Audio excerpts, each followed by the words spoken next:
وہ مجلس کو خطاب فرمائیں۔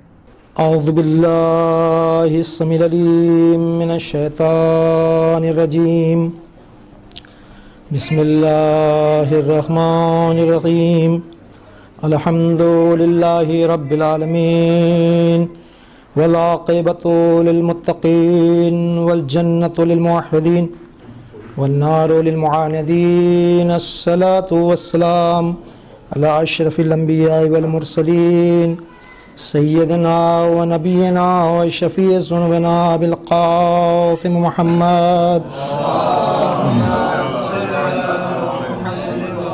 وآلہ الطیبین الطاہرین المعصومین، سیما بقیت اللہ المنتظر امام الزمانہ عجل اللہ تعالی فرجہ الشریف، ولعنۃ اللہ علی اعدائہم اجمعین من یومنا ھذا الی یوم الدین، اما بعد فقد قال اللہ سبحانہ وتبارک وتعالی فی القرآن المجید وہو اصدق الصادقین، بسم اللہ الرحمن الرحیم، سارعوا الی مغفرۃ من ربکم وجنۃ عرضها للسماوات وعدت للمتقین، صلوات۔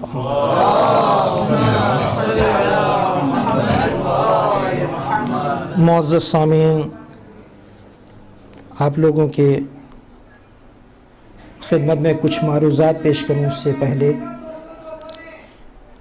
ایک مرتبہ سورہ الحمد، 3 مرتبہ سورہ اخلاص پڑھ کر کے سید اختر عباس ابن سید علی رضا حسینی بیگم بنت حسن ارشاد معصومہ بیگم بنت محمد مصطفیٰ کو ایصال فرمائیں۔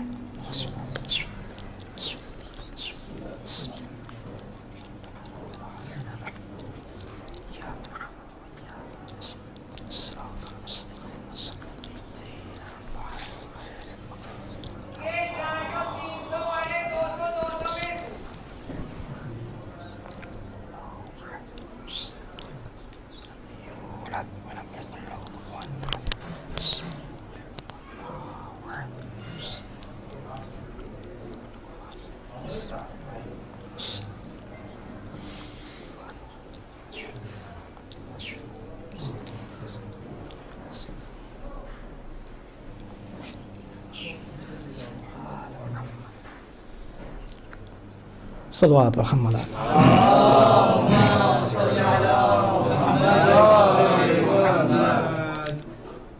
ارشاد پروردگار عالم ہے، سارعوا الی مغفرۃ من ربکم، سرعت اختیار کرو، جلدی اختیار کرو، کس کی طرف؟ مغفرت کے طلب کرنے میں۔ عزیزو، پروردگار عالم نے انسان کو 2 کاموں کے لیے جلدی کا حکم دیا ہے۔ ویسے تو جلد بازی کے لیے منع کیا ہے، روکا گیا ہے کہ جلد بازی مت کیے، اس لیے کہ یہ عربی میں ایک محاورہ بھی ہے، العجلۃ من الشیطان،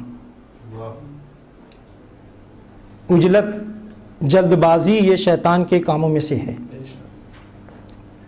ہر ایک کام کے لیے روکا گیا ہے کہ جلد بازی سے کام نہ لیجیے، اس میں غور کریے، فکر کریے، تدبر کریے۔ لیکن پروردگار عالم نے 2 چیزوں کے حصول کے لیے، طلب کرنے کے لیے حکم دیا ہے، اس میں جلدی اختیار کریے اور جلدی سے اس کو طلب کریے۔ پہلے یہ ہے کہ مغفرت کے طلب کرنے میں، اس کے بارگاہ میں معافی مانگنے میں جلدی اختیار کرو، اس لیے کہ زندگی کے اوپر کوئی بھروسہ نہیں ہے کب ہم موت کے آغوش میں پہنچ جائیں، اس لیے یہ کوئی گارنٹی نہیں ہے کہ بچے کو جوان ہونا ہے اور جوان کو بوڑھا ہونا ہے اور بوڑھے کو 150 سال 100 سال کی زندگی گزارنی ہے، یہ اس میں کوئی گارنٹی نہیں ہے۔ اگر یہ ایسا ہوتا تو ہم ڈیلے کر جاتے، لیکن ایسا نہیں ہے، بلکہ موت بچوں کو بھی آتی ہے، جوانوں کو بھی آتی ہے اور بزرگوں کو بھی آتی ہے۔ لہذا ہم اپنی دوسری سانس کا بھی ہم یقین نہیں رکھتے ہیں تو ہم کس بات اپنی زندگی کا ہم کیا بھروسہ رکھیں؟ لہذا اسی لیے پروردگار عالم متوجہ کر رہا ہے کہ سارعوا الی مغفرت من ربکم، اے انسانوں تم جلدی اختیار کرو، سرعت اختیار کرو مغفرت میں۔ سبحان اللہ سبحان اللہ۔ عزیزو دیکھیے عالم دین تشریف فرما ہیں، یہ ہماری بات کی تائید کریں گے۔ مغفرت کہتے کسے ہیں؟ مغفرت کہتے ہیں ڈھانپنے کو، توجہ زن گرامی، ڈھانپنے کو مغفرت کہتے ہیں۔ اب اگر بندہ جو خدا کی بارگاہ میں توبہ کرتا ہے، مغفرت کرتا ہے، استغفار کرتا ہے، تو خداوند عالم صرف معاف نہیں کرتا ہے بلکہ اپنی رحمتوں میں اس کو ڈھانپ لیتا ہے۔ صلوات محمد آل محمد۔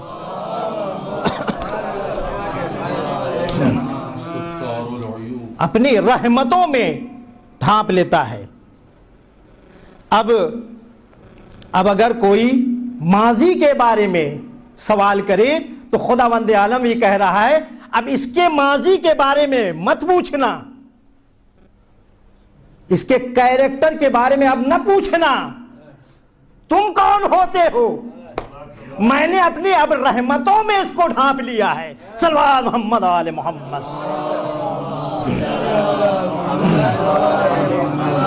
اسی لیے غیبت کو حرام قرار دیا ہے، غیبت گناہ ہے، کبیرہ ہے، اسی وجہ ہے، یہی فلسفہ ہے کہ کسی کی غیبت مت کریے۔